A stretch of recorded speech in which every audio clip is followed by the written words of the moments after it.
Японы зүүн хойд хэсэгт орших Ошимаар л бусад газруудын адилаар 3 дугаар сарын 11-ний газар хөдлөлт цунамигийн аюул ихээхэн нэрвэгдэжээ. Байгалийн гамшиг тохиолдсноос хойш энэхүү алсагдмал арал гадаад ертөнцөөс таслагдаад байсан байна. Харин өчигдөр Америкийн нэгдсэн улсын илгээсэн тусламж аралд иржээ.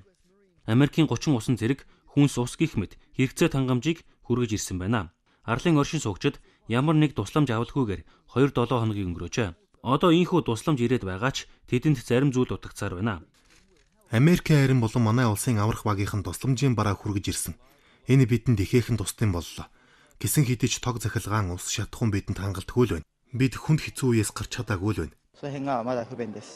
Израиль улсаас ч тусламж замдаа гарсан байна. Тус улс Японы Миягийн мужид эрүүл мэндийн тусламжийн төв нээх зорилготойгоор цэргийн эмч нарыг болон 60 тонн эмнэлгийн тоног төхөөрөмжийг 2 онгоцоор илгээжээ. Түүнчлэн олон мянган дулаан хүрм, хөнжөөл, бээли гэх мэт Японы гамшигтай тэмцэх үндэсний төвөөс хүсэл гаргасан тусламжийн барааг онгоцоор илгээж байгаа юм байна.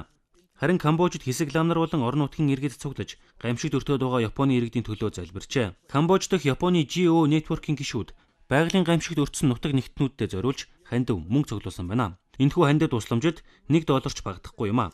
9 магнитуудын хүчтэй газар хөдлөлт цунамигийн уршихаар 27,000 орчим хүн амиа алдсан, сургуу болсонд тооцогдоод байгаа. Газар хөдлөлт түүнээс үүдсэн цунами Япон улсад $300 тэрбум хор хохирол учруулсан байж магадгүй байгаа нь байгалийн гамшигаас үүдсэн хамгийн их хохиролд тооцогдож байна.